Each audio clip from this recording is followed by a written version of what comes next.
Oh, good. Got it. There you are. Okay. Yes, you're live. It's alive? You're alive. Okay. Oh, gosh. So welcome, you guys. I'm Trish Triumpho Sullivan, the proprietor of Downtown Book and Sound. And I'm here to welcome Steve Hauk and Lisa Ledeen Hello. to talk about Steve Hauk's book, Steinbeck, The Untold Stories. So I want to start off by saying welcome. Thank you for coming today. Thank you. This is a beautiful bookstore. Thank you. Everybody should know about this store. And Yeah. there should be more of them. Yeah. It's just wonderful. And the building itself. Thank you for inviting us. You're welcome. Thanks for coming today. Yeah. And we actually have a small live audience, which is kind of exciting.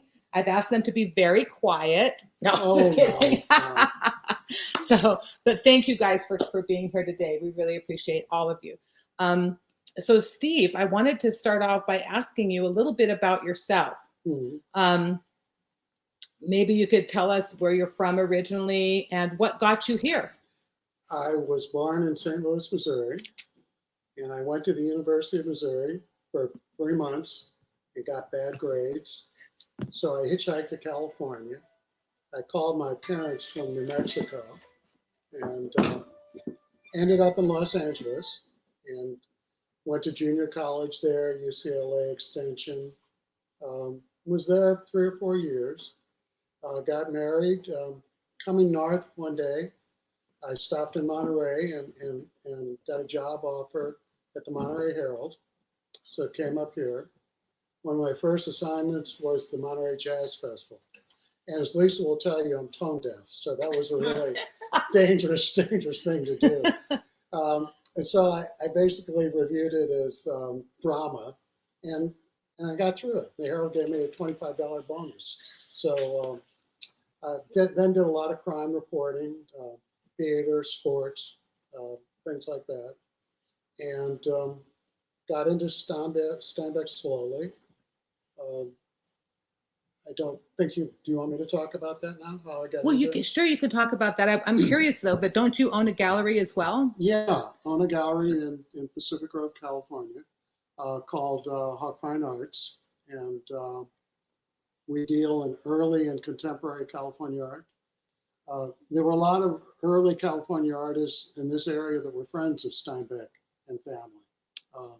Armin Hansen, E. Charlton Fortune, people like that. He seemed to really like artists. In fact, he did one of the strangest things for a writer. Most writers want to write alone. Steinbeck actually liked writing with somebody doing his portrait. Wow. I mean, they would do drawings of him and things like that. Yeah.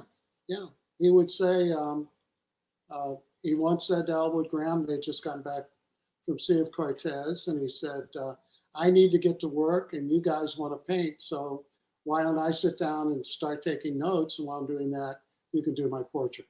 So they're not, you couldn't see Hemingway doing that. He just wouldn't. So anyway, yeah, so I got interested in Steinbeck through a lot of things, but the big thing was, one of the big things is near here, just off Main Street, and I can go to the building. There was a woman who had kind of a junk antique store. And I went in there, it's almost like 23 years ago. And she told this story of a gun, Steinbeck's life being threatened in a Salinas Park. And said it happened in 1938. And I took notes and I half believed it. In the book, I call her Lily. Whether that's her real name now, I forget. But I was skeptical, and because you always have to be. And then I did the first show at the National Steinbeck Center, and things started coming in because people could find me through the gallery, art gallery, Hauk Fine Arts. If I'd worked for an insurance company, this wouldn't have happened. And they started bringing me documents and letters and things like that. And one man walked in one day, it was 19, with this. Get it? This is State of New York, 1942. John Steinbeck applies for a gun license for self-protection. And I looked at this And the state of New York also says, have you ever had a gun license before? And Steinbeck replies, yes, 1938. And that's when Lily told me a gun, his life was threatened. So I always wished she was gone by that time. I kind of wish she was still around and I could apologize. But For not believing her. I didn't disbelieve her, but just saying, yeah. Take yeah. things with a grain of salt till you have the Yeah. proper. Yeah, and it makes sense, and it's not paranoia if a gun was actually put to your head. It's real fear, you know. Oh yeah. And then other things came in. Letters to George DeVolis, who grew up in Salinas, went to Salinas High School, was a Monterey motorcycle cop. And there are letters between he and John talking about guns. Steinbeck actually bought a Magnum for him and sent it through the Monterey Police Department, which destroys another cliche that Steinbeck didn't get along with the law. You know, at least Monterey Police he did, enough to do something like that. Anyway, I'm going on. So No, that's really interesting. Actually. yeah. And so the more that things came in after that show. Oh, the show, I did the co-curated the first show at the National Steinbeck Center. It was called This Side of Eden, Images of Steinbeck's California. And that's when all these things began to come in. And by the way, I want to show one painting. Maynard Dixon was a very great artist. And in 1935, he came into Pacific Row and showed John this painting. I don't know if you can see it. It's called No Place to Go.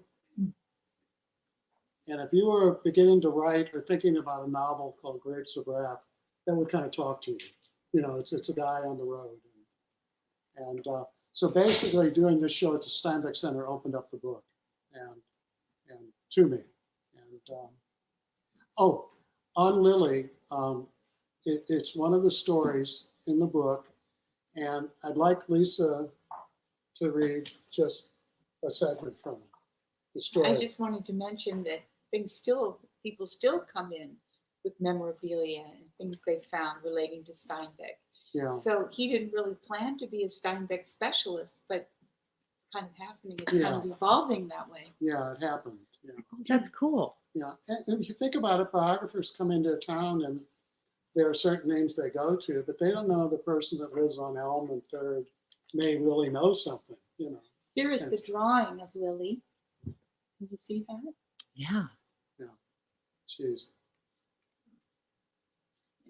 Explain how the rendering of the drawing sometimes when you were writing the book. Oh, yeah. Sometimes an artist named Carolyn Klein did the illustrations. I would finish a story and send it to the publisher, Steinbeck Now, and they would send it to me or to her, and she would do the drawing, and then they would show it to me again. And often her illustrations were so good I had to go in and rewrite the story. It's like she caught more than I did. So in fact, once with Olive Steinbeck in a story, I have Olive's only character note is kind of being a disciplinarian, and the drawing that came back was so sensitive I had to go in and rewrite her, you know, it made her better. Okay, so Lily closed her distant gray eyes for a moment and said, "But it happened anyway. What happened?" the listener asked after a few moments of silence. "Well, the white truck," said Lily. "The white pickup truck happened. Came out of nowhere. A white Ford pickup truck. Jumped the curb onto the picnic grounds. A model with big headlights like cartoon eyes. You used to see those trucks up and down the valley. Everyone had one. I'll never forget those headlight eyes coming at us, even though it was daylight and the lights weren't on. It seemed like a living thing. I think we all sensed what it was, especially John. The bastards could have killed a child. I think about that, what might have happened to a child, all because of a telephone call I made. They were all after John? Oh, yes. Oh, yes. Oh, yes. They must have known ahead of time. I always wondered about that, how they knew, still do. There were two of them. One had a gun, a revolver, threw John against a tree, the gun under his throat. Len moved in, some of the other men. By then it was too dangerous, what with the gun at John's throat, so they backed off. The one without the gun, he said, you write one more effing word about field workers and we'll blow your effing head off. John's face was red. He was clenching his fists. And we all yelled at one time. I don't know how it happened, but we did, as if we'd rehearsed it for a week. John, don't move. Don't move a muscle. Then Len stepped up and said, we know you boys, so anything happens to John. And they told Len he was an effing moron, just like John. But they wouldn't have said it if they hadn't had a gun, no sir, and everyone knew it. Len would have mopped up the fairgrounds with them, just to show they knew he could. They pushed John back and got in the truck and drove away real quick. Lily's hands were shaking from the memory, but she lit her cigarette anyway and again looked out the window at the cars passing. So that's what happened, more or less. Did Len really know them? That was the inspiration by my Len. Nobody knew them. They were hired thugs, that's all. But Len put the worry in them, maybe saved John's life. And that's basically, isn't she wonderful? Yeah. I can't see. Great reader. Yeah, that's basically the story she told me. And she said she had nightmares the rest of her life about it. And she was the one, I guess she and John went to school together at Slingers High. And they were friends and they were close. And when people couldn't get John to come over from Pacific Grove because he was worried about things, they asked Lily to give him a call. And it took 4 or 5, but she talked him into it. And then she, of course, later regretted it all of her life because she said he would have been remembered as somebody who was of mice and men, and that would have been about it. And so she did have those nightmares. Oh, because he hadn't written these other books yet. No. If he had been killed. No, this was like 1937, 38. Got Grapes it. of Wrath. No, Not yet. Yeah, no, wouldn't have been at all. Wow, that's fascinating. He would have been known as a promising young writer who, who knows what he would have done. Yeah. That's crazy. Yeah. So anyway, Lily, in a lot of ways, is responsible for the book because that really got me thinking. And the more these things came in, I thought, he never really wanted to leave here. He loved Salinas. He loved Pacific Grove. When he left in 1940, he said, when people asked him, because he didn't whine, he kept everything basically quiet about things. He told people, he told like George DeVos, the Monterey Cop, he was going to the East Coast because that's where the publishers were. And he needed to be where the publishers were. Well, I need to be there where the publishers are. He didn't have to be. He had won the Pulitzer. He had sold over 1 million books. He could have been writing from anywhere. And any publisher would have definitely looked at the manuscript, given them a chance. So I have a question. Sure. The news came out recently that Steinbeck has an unpublished manuscript. Yeah. About werewolves and Big Sur, apparently. Mm. And the state has decided not to publish it because it wasn't published during his lifetime. But in the article I read, it sounded as though he had actually tried to publish it several times and nobody would publish it at that time. Yeah. So can you expound on that? And what's your opinion? What my opinion is, if he didn't want it published, then it shouldn't be published. But if he did want it published, then maybe it should. But I would love to read it because so much of his work is about evil or people, So did it begin with this? Was the werewolf hanging around the Salinas Valley or around Monterey Adobes? There are just all sorts of things that you would like to know. Because, he talked about looking at the Galvans and that those would kind of frighten him. He would talk about the wind coming up the valley and rustling the oak leaves, and that would sort of frighten him. He was a kid, And so did those things did he articulate those in that novel? And so I would like to know. Sure, I'd like to look at that and see if you could tie something there to something in Grapes of Wrath, or something there to The Moon is Down, because what is the title? The Moon is Full. And then, I don't know if you know about the great novel he did about World War II, The Moon is Down. Yes. Yeah. That's one of my very favorites of his. I totally Powerful. agree. I totally agree. We were somewhere yesterday and somebody didn't agree. Said it was too soft. Yeah, or something. Apparently, he met with Roosevelt, and Roosevelt said the Germans are putting out a lot of propaganda, and Steinbeck said, well, why don't we reply? And I don't know what happened between them, but he sat down and invented that novel. And we've got the book at the gallery, and we'll get people in from Scandinavian countries. And over the years, I've had at least a dozen people from Norway or Sweden go, oh, he's not American. You can't fool us. He's Norwegian. He knew us. He knew what was going on.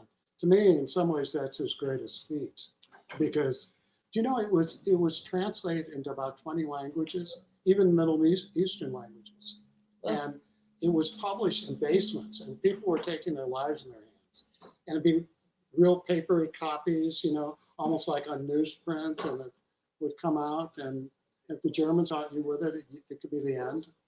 Yeah, my understanding was the punishment for being caught with a copy was death. Yeah. So that's not soft. That's Yeah. powerful. Yeah, and that makes me think that if the Norwegians and the Swedes and the people, if they, France too, if they thought it was important, then it was saying something to them that was not weak.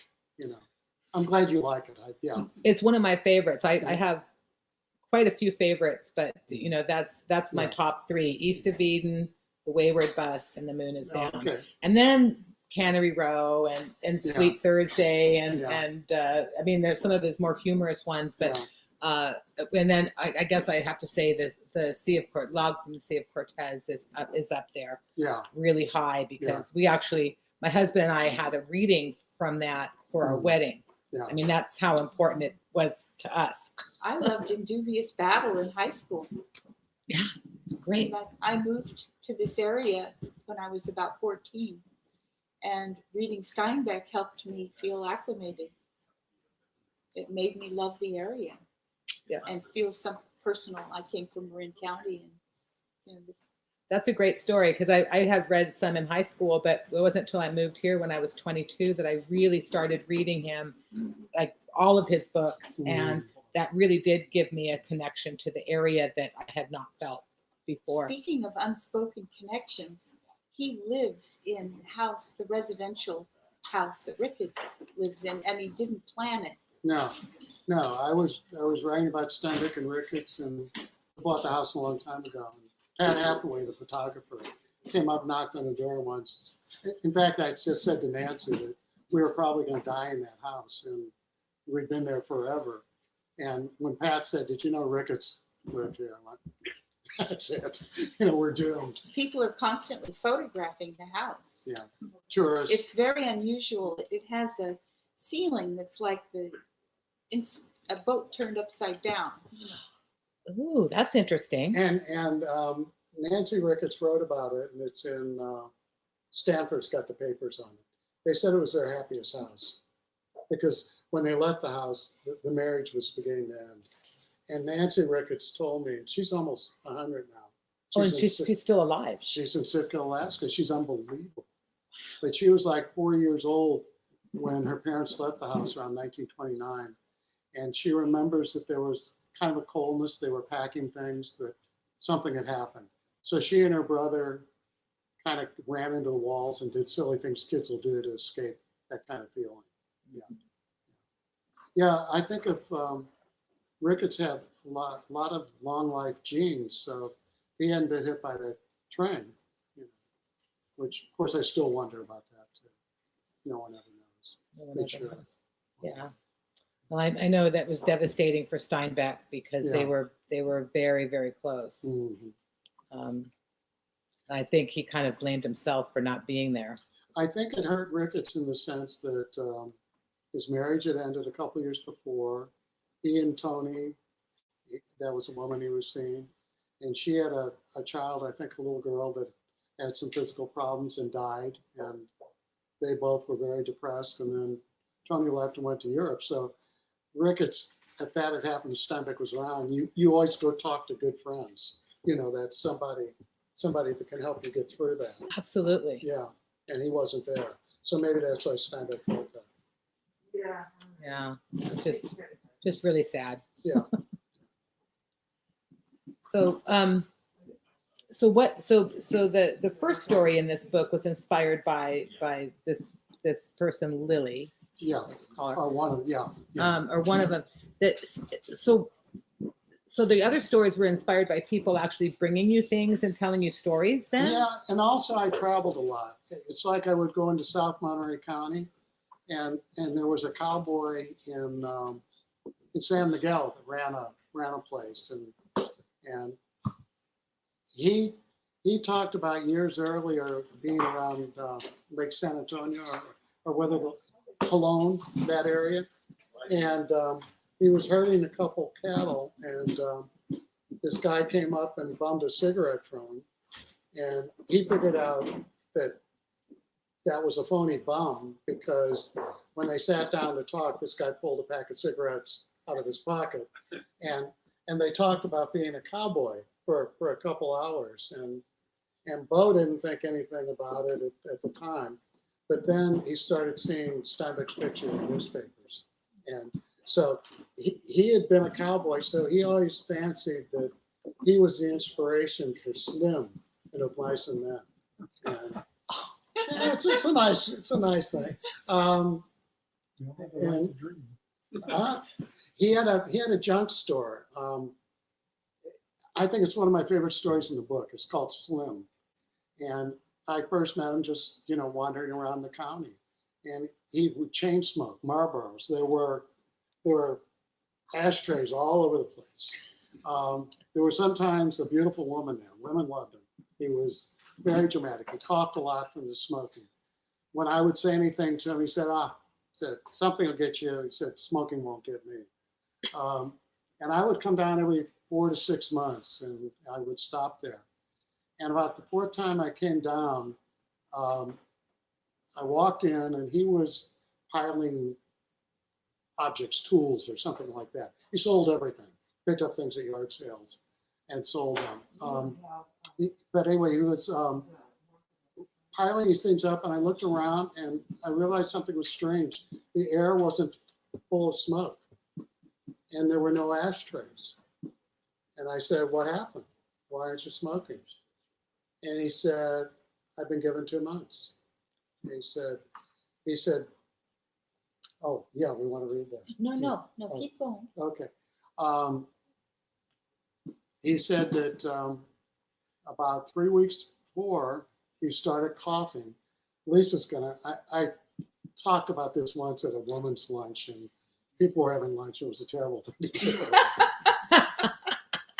They were all in their party dresses. They just went. And Lisa's over, and she goes, Steve, because everybody stopped eating lunch, it was kind of like, but I just got into the story, and I love this man. I just thought he was great. But what he did, he all of a sudden coughed, and a piece of flesh came up. He put it in a bag. He went to the nearest hospital, I think it was Paso Robles or Templeton. It was part of his lung. And that's what I mean. Yeah. Wow. Yeah. And so we had only 3 or 4 weeks, and we talked, and I came back about 2 months later, and the building was vacant. I can go sit there. It's on 13th Street in San Miguel, crosses the main, and right across from a little white church. San Miguel is one of my favorite towns, but it's haunted. I mean, it had spinal meningitis come through in World War I, and the fort across, and a lot of the people, and then another catastrophe happened. There was murder at the. Yeah, they wouldn't have had antibiotics at that time, so spinal meningitis would have just flattened the population. And it was a national story because the soldiers were from everywhere in the country. They happened to be there. And, but people would tell me in San Miguel, it's bad, it probably happened here. They felt kind of cursed, you know.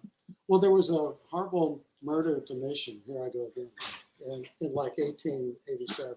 Oh, really? Yeah, if you just go Mission San Miguel history or murder, it pops up. The Mission actually is a site. It became secular sometime late in the 19th century, and there was a family, and I'm surprised Steinbeck didn't write about this. I knew he knew about it. There was a family. It was an Indian woman, a Caucasian man. They had like 12 children. There was an Indian sheep herder. There was a black cook from Philadelphia, and they were all living in the Mission. And one day, 5 or 6 renegades came through, and the family just treated them to food, let them water their horses, everything else. And then they rode on, and then apparently after they got a few miles north of San Miguel, one of them said, you know, I think there's money there. And they went back and said they were too tired to travel. Family welcomed again, and that night they killed everybody. There were posses all over the state. One person was run down in Monterey Bay. He went out on his horse, and they never saw him again. So anyway, that's San Miguel. And so people know that history, and it's a part of it. On the other hand, I used to go into places like San Ardo and San Lucas, and those were wonderful. There were wonderful people there that we became friends with. So I got stories that way. And then at the Monterey Herald, there were a couple editors like Jimmy Costello who told me stories. One of the stories in the book, maybe the darkest, is called The Elevator. And Jimmy Costello told me that 25 years ago, you know. And yeah, I don't, yeah, so it was just people I got to know, and that show, suddenly I had 16 stories. And I could have done 21. I think sometimes I think about that. Maybe it's time for a sequel. Yeah, maybe. Yeah. Will you have us back? Yes, Okay. Absolutely. Okay. Well, I have to say, I really enjoyed reading your book. Thank you. And the stories made me feel like I got to know Steinbeck Good. in a real intimate way that I did not ever feel like reading biographies about him. Yeah. So the stories that you're sharing gave me a much better understanding of him as a person. Oh, okay. And I was fascinated by his not just his humor, but you know, his just persona. Yes. Yeah. I think he did have a great sense of humor. Herb Heinrichs, I don't know if you guys remember him. He had a service station on Main Street. He told me some stories, and that becomes a story in the book. I think I call it Henry's Station. Yep. Or something. I don't know why I'm disguising names, because sometimes I use the real names. So it just. Well, and if people are gone, it doesn't really matter, Yeah. I would guess. Yeah. Unless their heirs are upset or something. I think Herb would have probably liked me to use his name. I thought about it. You know, if it's ever republished, I think I'll make it Herb Station. Steinbeck, of Mice and Men, every year, along with things like Harper Lee's To Kill a Mockingbird, some of the libraries censor them or because of racial things. Though I think in both cases, the writers were trying to tell it the way it was. But you know, there is language there that some people object to. And one of the stories in the book, well, it's Henry's Station. Steinbeck had a black chauffeur who was a friend, and his name was James Neal. And I would like to know more about him. I've looked and looked. For about 4 years, they were really close. And when Steinbeck would come into this area, he was afraid of going through the valley and things like that. And he took James Neal to the Monterey airport and tried to get him flying lessons. And the first 2 pilots said, there's no way I'm going to teach a black guy to fly or whatever. And Steinbeck said, do you want me to write about that? And he said no. So he was standing up for what he believed in. And eventually Neal got a license, and he was an ace pilot. And so he was a chauffeur. And when people asked Steinbeck if he was your bodyguard, he said, no, we're friends. So that's a story that I hope gained some purchase, you know. Oh, absolutely. Yeah. When you walk into the gallery in Pacific Grove, one of the first things you see is a kind of a Steinbeck corner. And there is a painting of a poster of what became the cover for the East of Eden book. Yeah, actually, it's a painting. It is, One of the East of Eden. There were a lot of copies. and it didn't look like James Dean. Yeah. Yeah, that was a problem. It was by Roger Castle, who's still with us. He's like 90. And he did the Shark and Jaws coming up. I mean, that's what he made. Yeah, he did about 600 book covers. And he handed this in around 1955. And it's a scene where Cal's telling Abba that whatever he does, his father's never going to accept him.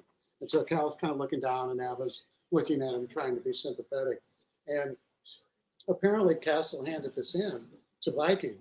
And they said, this is great. This is wonderful. But they just cast a movie in California. And your Cal's got dark brown hair. And the actor was James Dean, is sandy hair.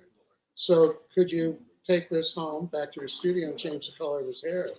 And Castle said something nasty like, could you? Whatever. So they didn't, and Castle said, I read the book 3 times and, this is the way it's going to be, or get somebody else. They didn't want to alienate Castle, so they ran that edition for like a year and a half. But then the one after that, James Dean, sandy-haired actor. One of the stories that I got, and because I want Lisa to read this section, is from Carol Eberhard, and she was part of the Douglas Ranch for Kids in Carmel Valley. And a lot of stars like Clark Gable would drive their kids up and they would stay at the camp. In fact, Carol told a story once where this guy dropped off this kid and they talked for about an hour by the gate. And she went back into the office and everybody said, well, what were you and Gable talking about? And she said, was that Gable? So she didn't, just didn't register. But one of the people that brought their kids up was Joan Crawford. And so in this particular story, it's more comedy than anything, because they were in Los Angeles and Crawford talked Steinbeck into driving her up 101 to Carmel Valley. And in those days, you couldn't bypass the towns. You had to go through the town, stop, everything else. Steinbeck was afraid of being seen by the growers. He was afraid of being spotted. And who's he riding with? One of the best known women in America. So, I mean, some of the scenes are, they stop in San Ardo or something. He says, don't look out the window. She says, if you make a big deal out of this, we're going to be, and he's looking down and that kind of thing. So anyway, this is just a little section from that.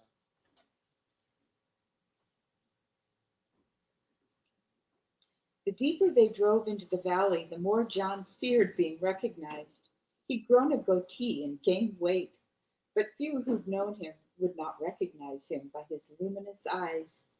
It was in the small towns at stop signs John felt most vulnerable, looking down or away from the driver's window or windshield. On the highway, he scanned the countryside, taking in as much as he could, storing images. Joanna kept smoking, and whenever John asked for one, she lit and handed him a cigarette with a touch of lipstick on the end, making him smile. They passed through King City, then Greenfield, where a man standing on a wooden walkway stared at the car John sped up. What is it? Joanna asked. Nothing, just paranoia, said John, avoiding a piece of tumbleweed blowing across the road.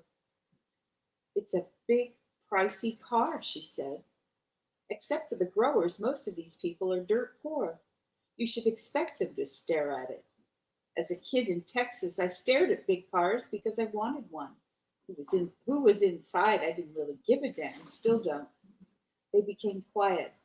She looked critically at her hands, then thought, as she often did when she got away from Hollywood, how she hated being frozen in celluloid while aging in the flesh. She'd heard her daughter's friends whisper things about her they wouldn't say about their own mothers, simply because she was a public figure with a famous face. So I had fun with that story, and yeah. Thank You hit the brakes too sharply a couple times. That'll get your attention. You know, it's kind of like when you don't want it. When you don't want it. Oh, that's awesome. Thank you for reading, Lisa. This is Lisa Ledeen, Yeah, by the I way. didn't have my own glasses, so it was a little hard to read, but thank you. So what else would you like to share about your book and your experiences writing it? I've adapted basically created a play out of the core, and it's, Ooh. if you go to steinbecknow.com, it's there. It's being read a lot on the internet. Someone in Sacramento is talking about a production. It's called Eden Armed, and it just, some of the core things in the book, it becomes part of it. It's 4 scenes, and one of the scenes is what you just read, and that was too much fun not to do. So it's 20 minutes on stage. They're in a fake car. It's like just this wooden thing, they're talking and driving, and that's kind of like a thing that would be done in our town or something, just you don't need a big set or anything like that. And Like the original Driving Miss Daisy was just 2 chairs. Yeah, it is pretty much the same thing. And the first scene is Lily, kind of remembering. And the third scene is, I'm forgetting the third scene. The fourth scene, the third scene is Herb's station, that whole thing. In the book, I mean, in life, it all happened out by the cars. But you can take creative license, and I brought it into the station. And the fourth scene is near the end of his life in his Manhattan apartment, and he's visited by ghosts, and he's also got a talking minor bird in the other room. He had a talking minor bird called John L. And we were always trying to, was it John L. Sullivan or John L. Lewis, who was a big labor guy. And we've actually got a letter where Steinbeck wrote to Fred Weisman, I think, whoever directed the Gary Cooper film. What is it? Showdown at? Oh, I don't know. I lost my track. You suffer from CRS like I do. What is that? Oh, I won't say it on air. No. Actually, no. I'm back on track. He believed in ghosts. He thought Dickens did, and Dickens certainly wrote about them a lot. He thought they could come to you in dreams or nightmares. It didn't have to be. And he often thought that Tom Joad visited him. And so this character is if he's part Tom Joad, then he's also part Ed Ricketts.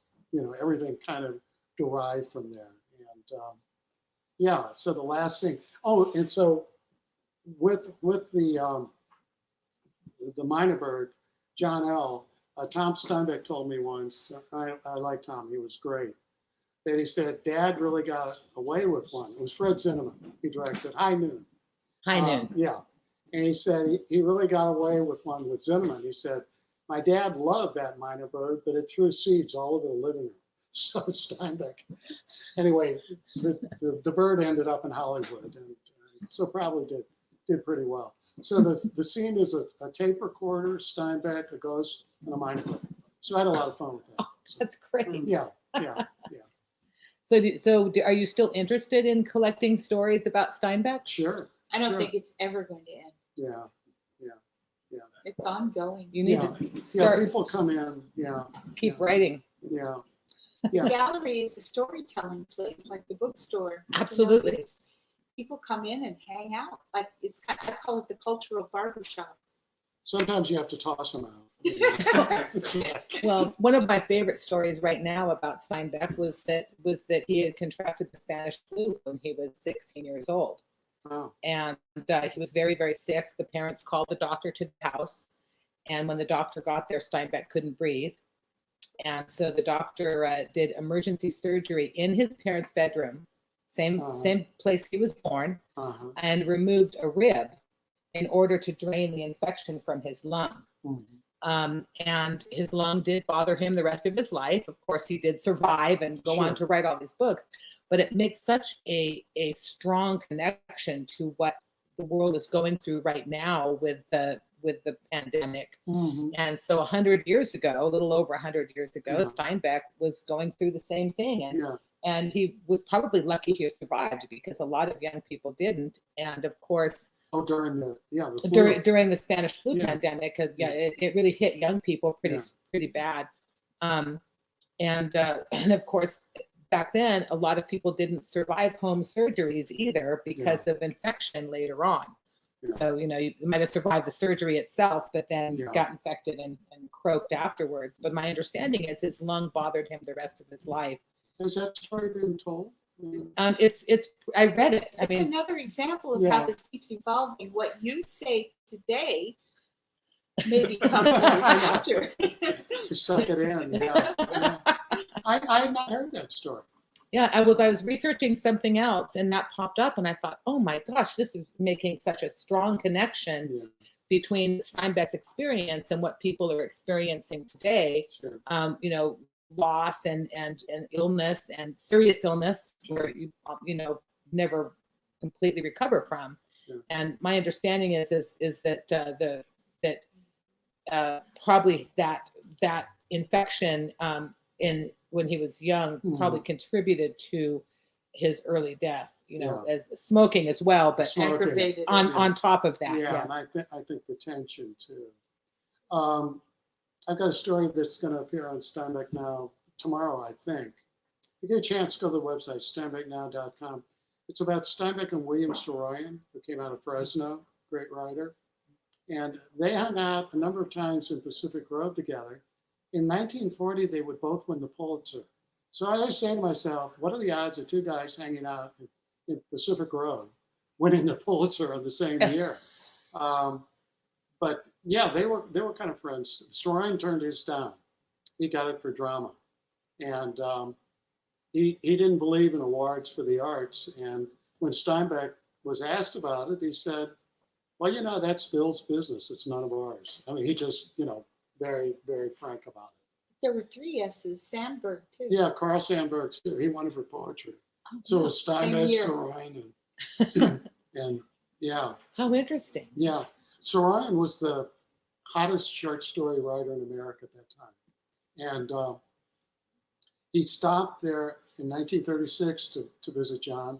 He was on his way from San Francisco to LA. And John said, I'm going up to see Bruce and Jean Harris. Bruce was a writer, or artist, and Jean was a writer. And he said, why don't you come along? So they went along. The 4 of them sat around drinking for a couple hours. And Steinbeck said he had to get back to write. And Saroyan had broken that up. Saroyan stayed for another 30 minutes, and Bruce and Jean told him they were starting a literary magazine. And he thought that was really interesting. And as he was at the door, he said, I've had too much wine, and I don't think I can make it to LA by tonight anyway. Can you recommend a hotel or motel? Excuse me. And they did, and said goodbye, and they thought that would be it. In the morning, there was a knock on the door. It was Saroyan. He had been up all night writing a short story. He was the hottest short story writer in America. He just had to send it off, and he got $500. Harper's, New Yorker, anyway. And he handed them the story. He said, that'll be $1, please. So they were able to publish that. And I just thought that's kind of amazing, Yeah. Oh, that is. What a great story. Yeah. But of course, he was famous for writing. One of the reasons, excuse me again, that I did this story is because Biden censured Turkey about 2 months ago on the Armenian genocide. And I knew William Saroyan had been haunted by that. And I knew his son, Aram. So I called Aram, and he said, yeah, Dad would be so glad, to hear that finally happened. Wow. Yeah. I've learned a lot today. It's really interesting. So do you have another reading from your book that you'd like to share today? Yes, is there anything else that you would like to? Let's see. Well, I know. Why don't you read? I mean, she's so good. Why don't you just read the beginning of Slim? Yeah, thank you, Lisa Ledeen, for being here. He has a funny Harmon Hansen story too. Which one? What's that? When they both went to that party, and Armin Hansen carried Oh, Steinbeck out. yeah. Steinbeck, Hansen was 6'5". He was huge. Oh, that is. Yeah, and he was powerful. He did all these great paintings of fishermen and things like that. He's one of my A lot of favorite his local paintings are artists. at the Monterey Museum of Art. Yeah, the right painting can go for $1 million. I mean, Oh, yeah. he's that good. But apparently, for a couple summers in a row, Steinbeck would stop at the Hansen House in Monterey, and John and Armin would argue about who had it worse, the field workers or the fishermen. And Hansen always said, well, Hansen would say, well, the field workers don't drown, but Steinbeck would come back with something else. Anyway, one night, John drank too much, and as they were arguing about this, he used bad language. So, and this is Hansen's son, Ole, that told me this story. He said, well, Pop just stood up and picked John up and put him over his shoulder. Well, Steinbeck was 6 foot, 180, something like that. And took him outside and put him over the picket fence. That picket fence is still there. The house is on El Dorado. And said, now go home and take care of yourself. And Ole said the next morning, somebody knocked on the door. It was a florist with flowers. And so Steinbeck was smart enough not to overdo it. This is just the beginning of Slim, and if you could just read to there, or just, and that could. Slim. My first glimpse of Beau, he was tucked into a corner of his shop, which was sunlit because San Miguel, a little town in California's Salinas Valley, gets lots of sun. Beau was leaning back on his chair, so the top was pressed against the wall, reading an old hardback book, almost touching his nose, smoke hovering over his head. Beau was wearing jeans and a blue and white plaid western shirt with pearl snap buttons. The heels of his black cowboy boots, scuffed and aged almost to gray, were hooked on the chair's bottom rung. His dark hair was speckled gray, and his blue eyes, when he peered over the top of the book to look at me, had a faraway and flinty look that was at first alarming, then the flint softened by a thin smile, charming. He was slim, couldn't have been an ounce of fat on him. I guessed him to be 60, 65 at the time, a tough, hard 60 or 65, but then his age was hard to gauge because he was a cowboy, or had been. You could just tell, even if he hadn't been wearing a shirt with pearl snap buttons, he was gaunt and his skin was brown and leathery like a cowboy or farmer. In a rough way, Beau was striking in his books and presence, handsome and distinctive looking. I thought of better looking, Warren Oates, if you remember that fine Western film character. Or maybe Ben Jonson. Browse away and help yourself, friend, he said, knocking the ashes off an unfiltered cigarette. Today's your lucky day. First person steps in, and that's you. It's a free paperback book. Is that a policy? I just made it up. One of the perks of having your own business, he said. So that's the intro to Beau. Yeah. Well, thank you.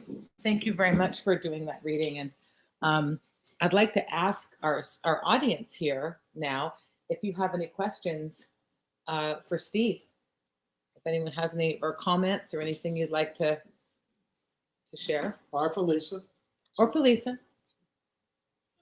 I'm not a local, but I was wondering if you have any idea.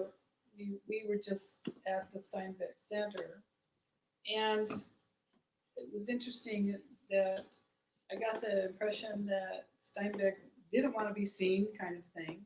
And then, but also didn't really care about awards and such. But then he reached a point where he would never write fiction again because of the criticism of some of his biggest, greatest novels, the ones that kind of jabbed at things that were happening in the culture. I think it was really unfair that there was an East Coast bias. I mean, there's no doubt about it. Soroyan had trouble breaking through even when, plays were hits on Broadway and things like that. I mean, Steinbeck was, people would say that writers were better than him that have been long forgotten. Now, that doesn't mean sometimes there are great writers that shouldn't be forgotten, that are. But it was just like the fact that he was west of the Mississippi, kind of disqualified him. Or that he was writing about field workers or other struggles when most of the writers in New York were writing about New England society or, corruption or things like that. So I think it was really unfair. And when he won the Nobel, I mean, it was almost like some people that really liked him wished he hadn't, because the criticism was so brutal. And somebody asked him that, did he think he deserved it? And he said, no, I don't. I think he thought he did. He just didn't want any more, things like that. And maybe that's why Soroyan, also turned down. There's one story I heard recently, and I don't know if it's true at all, is that when Steinbeck won the Nobel, that it was between Steinbeck and Soroyan. But since Soroyan had already turned down several awards, the Nobel committee just went, well, we're not. So that kind of, eliminated him. Either way, they were both great writers. Soroyan is unfortunately somewhat forgotten, and he shouldn't be. He was really good. 70,000 Assyrians. You can find it on the internet. It's a combination of story and essay. He was great at creating new forms. Oh, interesting. And I acted in, did a scene in one of his plays once called Hello Out There, about a young man who comes through a town. A woman falsely accuses him of rape, and he's put in a jail, and everybody is getting ready to hang him. The town people are gathering, and the maid in the jail is shy and afraid, and he gives her all his money and tells her to go away and leave this town forever. As they part, you can tell they're in love. It's a typical Soroyan ending, as bitter as you can get. So, That's right. but Steinbeck liked Soroyan's work. I mean, he really appreciated it. That's interesting. Yeah. Yeah, and by the way, Tom Steinbeck told me once that Aram Soroyan's father was famous, his mother was a society figure, and his stepfather was Walter Matthau. And so Tom said, I barely survived one, which means a famous parent. I don't know how Aram's doing this. It's, 3. So, Can't be easy. yeah, no. Do we have any other audience questions? For Steve? Okay.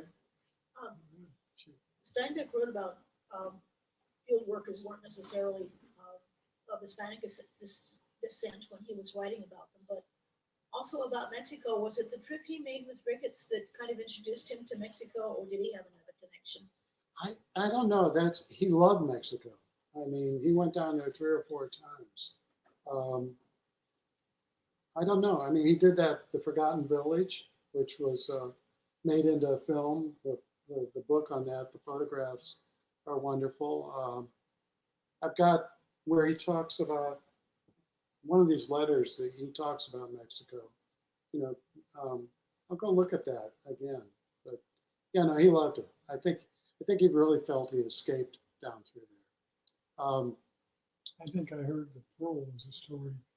Yeah, he that was Mexico. heard in Yeah. Mexico Yeah, when he was down yeah. Judith Deem and Ellwood Graham, they're 2 artists that became associated with, and they came from St. Louis. I did a screenplay on them. I'm still hoping it gets done. And they came out from St. Louis, Highway 66, during the Dust Bowl day. So they stopped about 6 times and helped people, flat tires, and they started out with $30. And when they got to the end of 66, which is Santa Monica, they had $1.73 left. And fortunately, they met that night on the beach. They met Gordon Grant, who headed up the WPA project in Los Angeles at that time, got artists work. And he got them work doing the Ventura Post Office murals. So they were lucky to meet him, or they would have starved.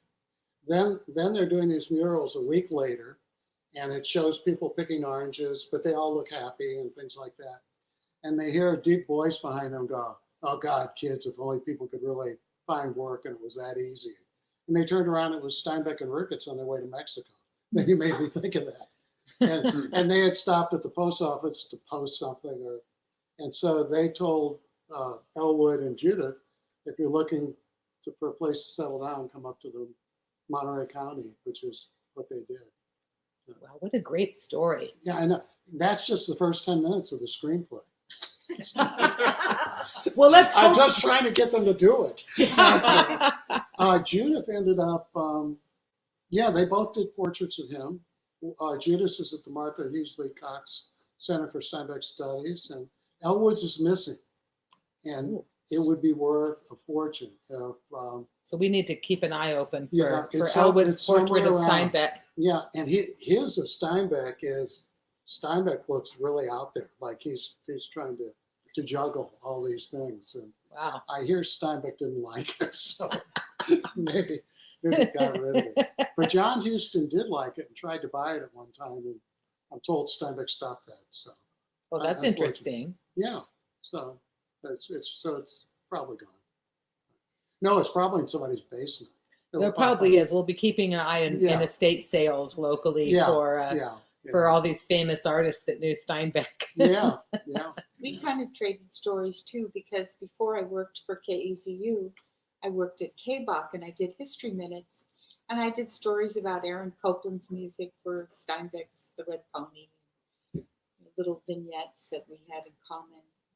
So that was Oh, that's Yeah, fascinating. we're thinking before the pandemic, we were working on like a 2.5 minute history minutes, and it could also be contemporary people. to put on KEZU. We would write it and she would speak it, of course. Yeah. Well, we need to talk because we have a little project going on called History Phone, and that's a self-guided audio tour of Salinas in the Valley. And right now, I think there's over 100 sites that are there, but not everything is recorded yet. Okay. However, it's a great interactive way to explore history, Yeah. and we're doing a relaunch on August 1st.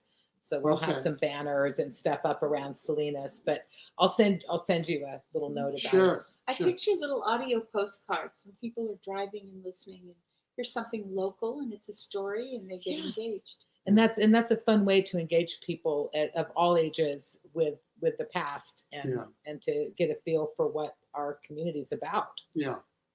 I agree. And there's so much history. It's Great. unbelievable. Great history, and we're so lucky to have Steinbeck to help connect us to that. Yeah. And you to help tell some of the stories. Thank you. Thank you. Well, Thank Steve, it's been such a pleasure having you today. Thank you. Steve Hauk, author of Steinbeck, The Untold Stories, and Lisa Ledeen, who's been lovely to read some of the stories for us today, some excerpts from the book. Do you have any parting words that you'd like to No, share? just if you live around here, it's wonderful history. Keep your eyes open and your ears open, because there are people with stories. I just want to praise your effort. This bookstore, I've said it in the beginning, I'm going to say it at the end. Yeah. This is a wonderful place to be sitting right here, right now. Well, thank you so much. And I do hope everyone grabs a copy of your book, either from us or from bookshop.org, which I will post on this on the notes here for people to know where they can get it online that supports local bookstores as opposed to the big A. But I wanted to offer a little premium to anyone who's watching today. And that is to offer a signed bookplate. So anyone who would like a signed bookplate for the copy that they have,